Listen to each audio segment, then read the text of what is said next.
बहुत समय पहले की बात है। भारत के एक शांत और हरे भरे गांव में, जिसका नाम शांतिपुर था, दो भाई रहते थे। उनके नाम थे धर्मपाल और कर्मपाल। धर्मपाल बड़ा था और स्वभाव से बहुत लालची और स्वार्थी। वह हमेशा कम मेहनत करके ज्यादा पाने की चाहत रखता था। दूसरी ओर कर्मपाल छोटा था, पर वो बहुत परिश्रमी, ईमानदार और संतोषी स्वभाव का था। वह जानता था कि सच्चा धन केवल कड़ी मेहनत और नेक नीयत से ही कमाया जा सकता है। एक वर्ष गांव में भयंकर सूखा पड़ा। जमीनें फट गईं और नदियां सूख गईं। धर्मपाल ने अपना अनाज ऊंचे दामों पर बेचना शुरू कर दिया, जिससे वो और भी अमीर हो गया।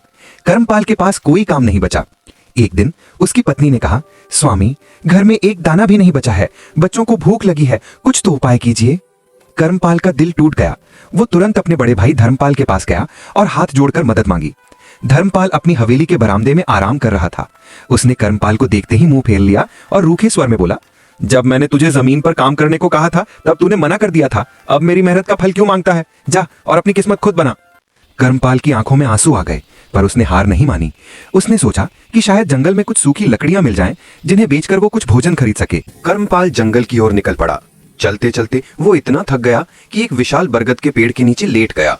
जैसे ही उसने आंखें बंद की, उसे पास की झाड़ियों से एक हल्की सी आवाज सुनाई दी।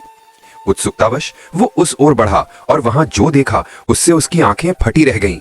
उसने देखा कि एक बूढ़ा साधु, जिसके चेहरे पर अद्भुत तेज था, जमीन पर पड़ी एक छोटी सी पत्थर की चक्की को बड़े ध्यान से देख रहा था।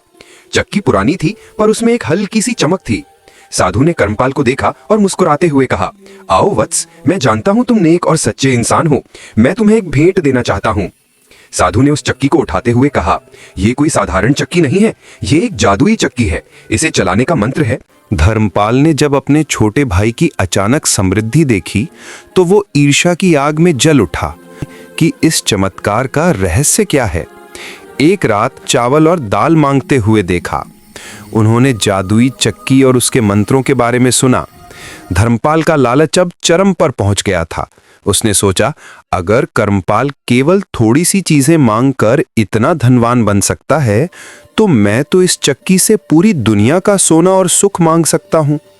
एक अंधेरी रात जब कर्मपाल और उसका परिवार सो रहा था, धर्मपाल चुपके से उनके घर में घुसा और उस जादुई चक्की को चुरा लिया। चक्की चुराने के बाद धर्मपाल ने सोचा कि गांव में इसे चलाना सुरक्षित नहीं होगा। वो चाहता था कि वो इतना अमीर बन जाए कि कोई उसके धन की बराबरी न कर सके। इसलिए उसने एक नाव किराए पर ली और अपनी पत्नी और बच्चों के साथ चक्की को लेकर समुद्र की ओर निकल पड़ा। वो जानता था कि समुद्र के पार एक बड़ा व्यापारिक नगर है, जहां वो अपना सारा धन बेच सकता है। लेकिन जैसे ही उसकी नाव किनारे से दूर गहरे पानी में पहुंची, धर्मपाल के मन में एक विचार आया, नमक, मुझे सबसे ज्यादा नमक चाहिए। मैं इतना नमक इकट्ठा करूंगा कि दुनिया में सबसे बड़ा नमक का व्यापारी बन जाऊंगा। उसने लालच से कांपते हुए चक्की को जमीन पर रखा और जोर से मंत्र बोला, चक्की चक्की मांग हमारी, कर दे पूरी इच्छा सारी, हमें खूब सारा नमक दो।